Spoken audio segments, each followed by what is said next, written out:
क्या हम जानते हैं चाइल्ड बियरिंग एज में इनफर्टिलिटी, मेंस्ट्रुअल डिसऑर्डर या मोटापे का प्रमुख कारण पीसीओएस हो सकता है। दोस्तों, इन सब के लिए आज मैं पीसीओएस पे आपसे बात करना चाहता हूँ और इस तरह की कॉमन डिजीजेस को आप तक पहुँचाने के लिए इस चैनल को सब्सक्राइब और लाइक पे जरूर करना ना भूलें। दोस्तों, पीसीओएस का मतलब था पॉलीसिस्टिक ओवेरियन सिंड्रोम, क्योंकि ये 2 या 3-4 सिम्टम से मिलकर बनी होती है, इसलिए हम इसको पीसीओएस बोलते हैं। और इंडिया में हर 5 में से 1 महिला पीसीओएस से ग्रसित है और पीसीओएस किसी भी एज की महिला को हो सकती है। अगर मैं इसके कारणों पे जाऊं तो 70% कारण होता है इंसुलिन रेजिस्टेंस। दोस्तों, इंसुलिन रेजिस्टेंस को हमें और समझना होगा। हमें ये समझना होगा कि जब हमारे ब्लड में ग्लूकोज घूमता रहता है और वो सेल पे चिपकता है और सेल के थ्रू अंदर से और हेल्दी सेल में एंटर करता है और सेल को न्यूट्रिएंट्स प्रोवाइड कराता है। लेकिन इंसुलिन रेजिस्टेंस में क्या होता है कि इंसुलिन रेजिस्टेंस की वजह से ये ग्लूकोज सेल के अंदर जा नहीं पाता। इसका मतलब ये हुआ सेल्स का द्वार खुलता नहीं है, और जब सेल्स का द्वार खुलता नहीं है तो न्यूट्रिशन इस सेल में पहुंच ही नहीं पाता है, तो ये लैक ऑफ न्यूट्रिशन रहता है। जब लैक ऑफ न्यूट्रिशन रहेंगे तो इसको बोलेंगे हम कि ये भूखा सेल है, मतलब इसको और ज़्यादा न्यूट्रिशन की ज़रूरत है।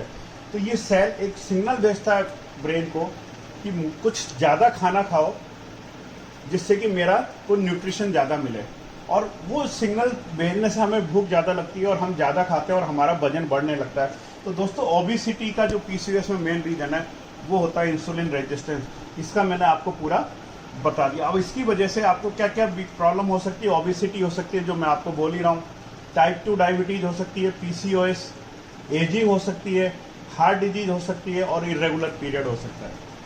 30% लोगों में इसका एक्सेसिव एंड्रोजन यानी एंडोक्राइनल रीजन भी होता है। अब इस एंडोक्राइनल रीजन में क्या होता है कि हमारे शरीर में एंड्रोजन्स बढ़ जाते हैं और एफएसएच एलएच का रेशियो बिगड़ जाता है। एफएसएच एलएच का रेशियो रिवर्स हो जाता है। एफएसएच ज़्यादा होना चाहिए, एलएच कम होना चाहिए, लेकिन होता क्या है, इस बीमारी में एलएच बढ़ जाता है और एफएसएच कम हो जाता है। ये फीमेल हार्मोन से जो ओवुलेशन को या फॉलिकल को मैच्योर करने में हेल्प करते हैं, इसकी वजह से भी ये बीमारी होती है। और तीसरा जो कुछ केसेज में देखा गया उनका रीजन है क्रॉनिक इन्फ्लेमेशन। दोस्तों, इसको पीसीओएस को डायग्नोस करने के लिए हमारे पास कुछ क्राइटेरिया आ जाए। सबसे पहला क्राइटेरिया क्या है कि उसको मेंस्ट्रुअल इरेगुलरिटी होगी, यानी ज़्यादातर लोगों में पीरियड डिलेड हो जाता है। आपने देखा होगा कि जब एडोलेसेंट लड़की आपके पास आती है और वो ये कंप्लेंट करती है कि मेरा पीरियड 28 दिन की वजह 40 दिन, 35 दिन, 40 दिन, 45 दिन या 50 दिन में आ रहा है, तो आपको सोचना चाहिए कि पीसीओएस हो सकता है। दूसरा इंपॉर्टेंट रीज़न होता है कि अगर उसमें कुछ एक्नी होती है, हर्सोटिज्म होते हैं। हर्सोटिज्म किसको कहते हैं कि उसमें मेल कैरेक्टर आने लगता है, जैसे मेल हार्मोन्स, जब हार्मोन्स की वजह से जो उसके हेयर ग्रोथ है ना वो एक्सेस हो जाती है छाती पे, है ना, और सिर के बाल थोड़े कम हो सकते हैं, एक्नी ज़्यादा हो सकती है, ऑयली स्किन हो सकती है ना। ये इन सब की वजह से भी पीसीओएस हम डायग्नोस कर सकते हैं। और तीसरा जो डायग्नोसिस करने का क्राइटेरिया वो है सोनोग्राफी से। सोनोग्राफी में जब आप सोनोग्राफी करोगे तो जब सेकंड डे थर्ड डे करोगे तो छोटे छोटे फॉलिकल्स आपको सोनोग्राफी में दिखेंगे पल्स की तरह। तो ये डायग्नोस्टिक क्राइटेरिया है। तो इनमें से अगर 2 सिम्टम्स मिल रहे हैं तो हम कंफर्म हो जाएंगे कि पीसीओएस है।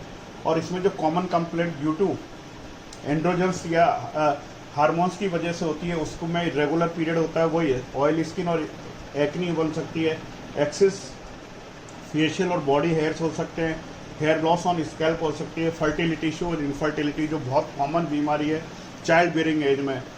दोस्तों, 5 में से 1 महिला को पीसीओएस हो रहा है। और चाइल्ड बियरिंग एज में सोचिए इनफर्टिलिटी 20%, ये अपने आप में इसका रीजन होता है। और कुछ केसेज में डिप्रेशन तक आ जाता है और स्लीप इशू भी होने लगता है।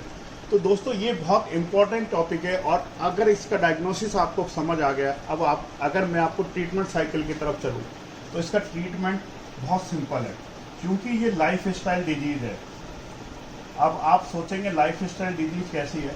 जैसे मैंने आपको बताया कि आजकल जो फैशन चल रहा है वो किसका चल रहा है, जंक फूड का चल रहा है।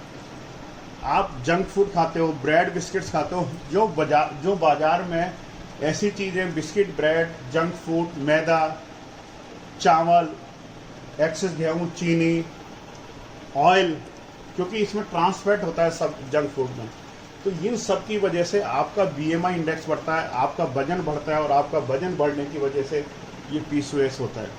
तो अब इसका जब अपन इलाज की बात करें तो बड़ा सिंपल सा इलाज है कि आपको लाइफ स्टाइल डिजीज़, आपकी लाइफ स्टाइल बदलनी है। अब लाइफ स्टाइल बदलने में जब हम बात करें तो बहुत इंपॉर्टेंट है कि आपको ट्रांस फैट बंद करना है, यानी आपको ऑयली चीज़ें नहीं खानी, घी तेल बंद करना है।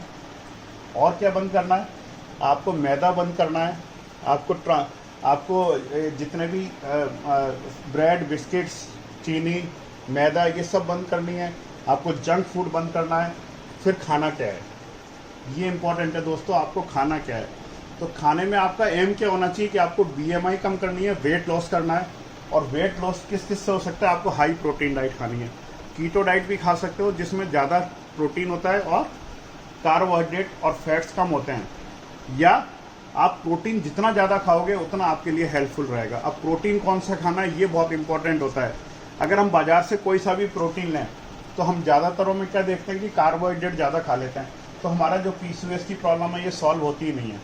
इसलिए हमें वो प्रोटीन खाना है जिसमें काफ़ी मात्रा में प्रोटीन हो, जिसका PD कास स्कोर 1 हो, और जिसमें सारे एसेंशियल अमीनो एसिड्स हो। PD कास स्कोर से दोस्तों यहाँ मतलब ये होता है, एक PD कास स्कोर WHO ने दिया है, उसका मतलब ये होता है कि कितना प्रोटीन आपके एब्जॉर्ब हो रहा है।